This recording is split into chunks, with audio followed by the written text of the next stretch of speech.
we find our hero, Major Plothole, hard at work behind the scenes, working on his latest episode. Which, I guess, would be this one.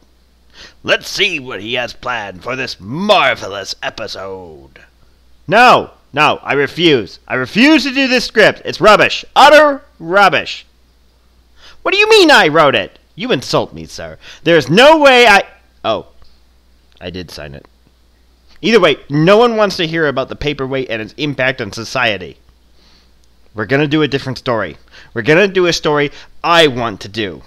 Yes, I know I wanted to do that story, but what I mean is, we're gonna do a story I want to do, while I'm not sleep deprived. We're gonna do a story I want to do, while I'm not sober. No, wait, it's supposed to be sober. We're gonna do a story I want to do, while I'm sober. We're gonna talk about, okay, it should be something flashy, something with explosions, and, but also huge impacts on our society today. Oh, I know just the thing. The 30 Years' War. The 30 Years' War was a gargantuan conflict of epic proportions. We're talking about a conflict so massive that it ranged from the south of Sweden to the north of Spain, and everywhere in between, and resulted in the deaths of anywhere from 3 to 11.5 million people. Of course, like any war, death tolls are an estimation, and we'll never truly know how many lost their lives. But if we take all the reports and average out the numbers, we get 7,250,000 dead. But that's just a number. So let's put it into more meaningful terms. That's the entire population of the states of Montana, Delaware, North and South Dakota, Alaska, Vermont, Wyoming, and the city of Washington, D.C. That's 7.25 million people. And those are just the deaths that happened during the 30 Years' War. But even after it ended, the events of the war were responsible for the deaths of untold millions. What do you mean, Major Plothole? I hear you ask. There's no way a war could cause more deaths after it was fought, right? I mean, come on. There's no way, right? Except, random incredulous internet person, this war did just that. In 1618, there was a bit of conflict between the Catholics and the Protestants within the Holy Roman Empire. Long story short, the Catholics were still cross at the Lutherans, a form of Protestantism, because they were allowed to hold land within the HRE still. And they became even more cross when another Protestant group, the Calvinists, expected the same kind of treatment. Before the fighting began, the Holy Roman Emperor Ferdinand II sent an envoy to the city of Prague to rule in his stead. The Protestants in Prague, the modern-day Czech Republic, back then it was known as Bohemia. The Protestants in Prague and the Catholic envoy had a hard time seeing eye to eye. First, words were exchanged. Then, words were thrown. Then, the Protestants threw the Catholic delegation out a third-story window, nearly 70 feet off the ground. The envoy survived the fall, however, and after hearing it, the majority of the Catholics claimed that the Holy Virgin Mother had saved them.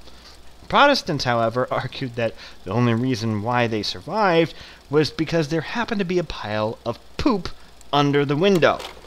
Regardless, Ferdinand II needed to give the Bohemians a lesson, because throwing people out of windows wasn't going to fly. Dun-dun-dun.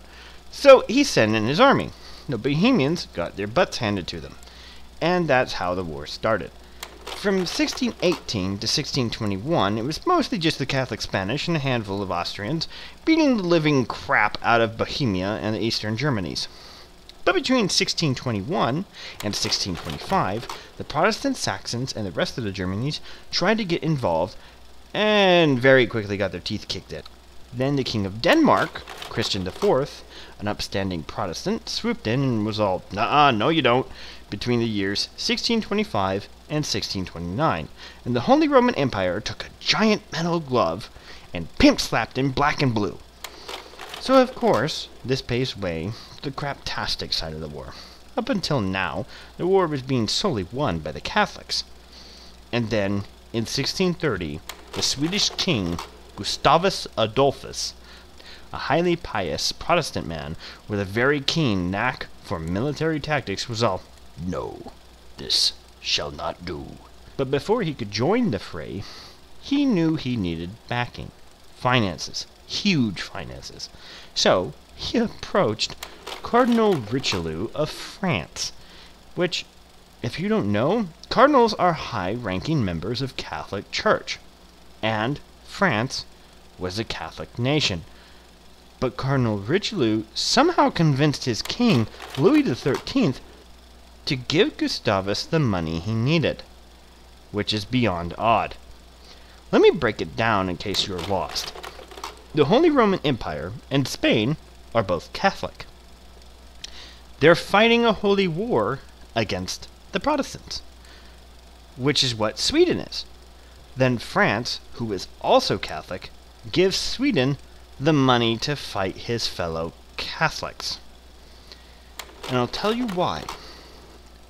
Up until this point, wars were fought mostly based off of family ties of the local leaders, or regulated to the countless religious differences, but it still all stemmed on the ideals of the king, queen, count, duke, whatever, of the region. Really, it wasn't that Richelieu was the first to think of the big picture for his country, but rather he was the most successful.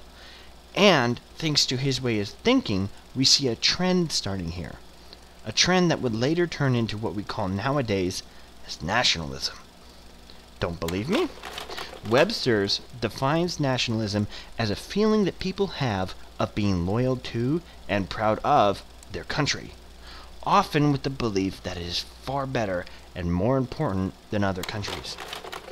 Richelieu, and to a lesser extent the King of France, Louis XIII, showed this to be the case for them as they rejected the Holy Roman Empire and their fellow Catholics in order to bring the balance of power in order to favor France, and not just their France, but the future of France after they were gone. The 30 Years' War did a lot to change the landscape both politically and militarily. Up until this point, most wars were fought largely with groups of mercenaries. The Holy Roman Empire used Spanish mercenaries mainly. Gustavus Adolphus, however, led an army of Swedes, his own people, paid with French money.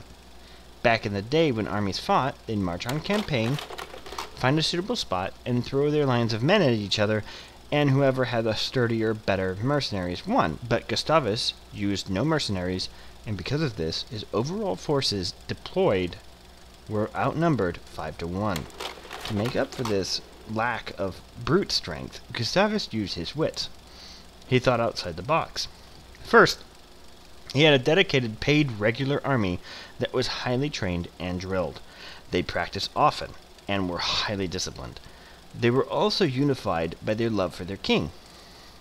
He made use of cavalry as part of his regular army, unlike his opponents, where cavalry were all part of the nobility. Thirdly, he opted for lighter artillery than his opponents, so that he could actually move the pieces around. Before this, artillery were stationary weapons, and the tides of battle would flow away from them. Now, with lighter artillery, he could move the pieces and position them on his enemy's flanks as the battle flowed around. And finally, all of his men were cross-trained, so that a pikeman could pick up a musket and use it. A cavalryman could hop off his horse and use artillery, or any such other combination. They all knew each other's jobs, and all were interchangeable, which meant flexibility, which is why he won so much.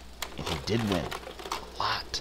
And in 18 or so battles, the Swedish army was victorious in all but 2, and in those 2, casualties were still quite numerous for the enemies, sometimes as high as several thousand. Wait, I hear you say, "But you said millions, Major Plothole." Yes, that's right. I'm glad you're paying attention. This leads to the other reason why many countries did away with the practice of using mercenaries and began using trained local armies again. Civilian casualties were atrocious. The butchering of civilians, literal and figurative, was a common practice by the mercenary armies on both sides, and it didn't matter who you swore allegiance to sometimes. The city of Magdeburg was a good example of this.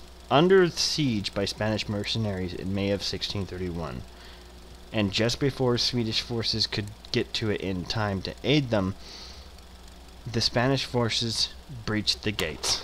The Spanish army, mercenaries, all of them, burned the town and committed terrible atrocities upon the population. Of 25,000 people, probably more, all civilians, less than 5,000 lived. So after the war, and upon further recollection of their funds, governments found it to be a better idea to use their own populace and spend the money to train them, than risk their country's reputation in the hands of mercenaries who owed them no allegiance. So, how did this all help to cause more casualties later on, I hear you ask? Well, after Gustavus Adolphus died in battle in 1632, the Swedes kept fighting for another 3 years before retreating back to Sweden and Swedish-held territories. But France wasn't done. See, France knew that if everyone pulled out, the Holy Roman Empire could easily rebuild. They needed to keep them at bay long enough for the Germanies to stand on their own, and so they did just that.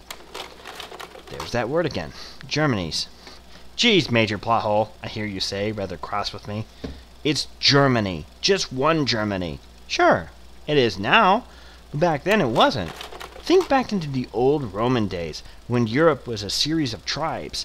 The Germanies are just that, just a bunch of Germanic people, not a single people. Up to this point, none of them were united. Later, Prussia would sprout up, and over time, more of the northern Germanies would become part of it. The Germanic culture ranged from just south of Denmark to the northern part of modern Italy, then to the border of northern France, to the west, and all the way through Poland and to the borders of Russia in the east. So you can see a truly united Germany would have been a very scary sight to all involved in Europe in the 1600s. So back to where we left off. France basically stalled and perpetuated the war for 30 years, and during that time, upwards of 7 million people died, until the whole thing ended in a draw. Both sides agreed that there would be no more holy wars between Catholics and Protestants. That didn't stop the religious persecution, but it helped. So, how did this war cause more deaths after its completion?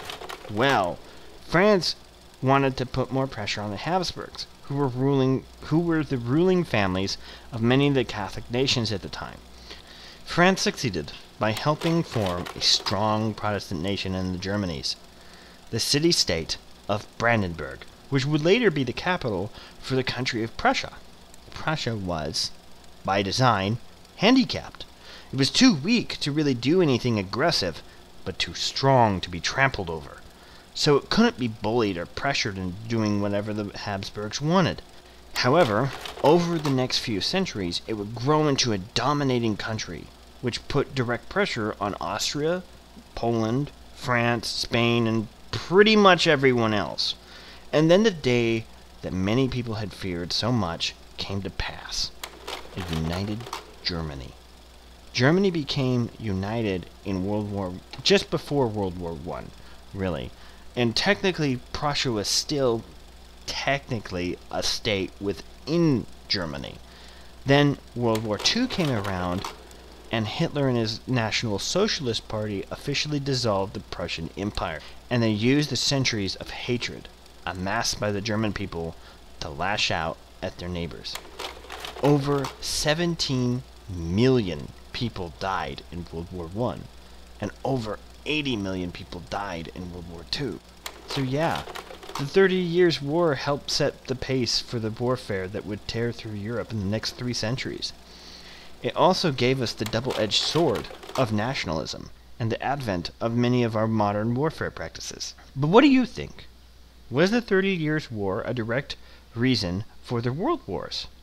Would Gustavus's death being prevented really have changed the outcome of our world today? I have my opinion, that's for certain. But what's yours? Let me know what you think of the video in the comment section below, and don't forget to like and subscribe.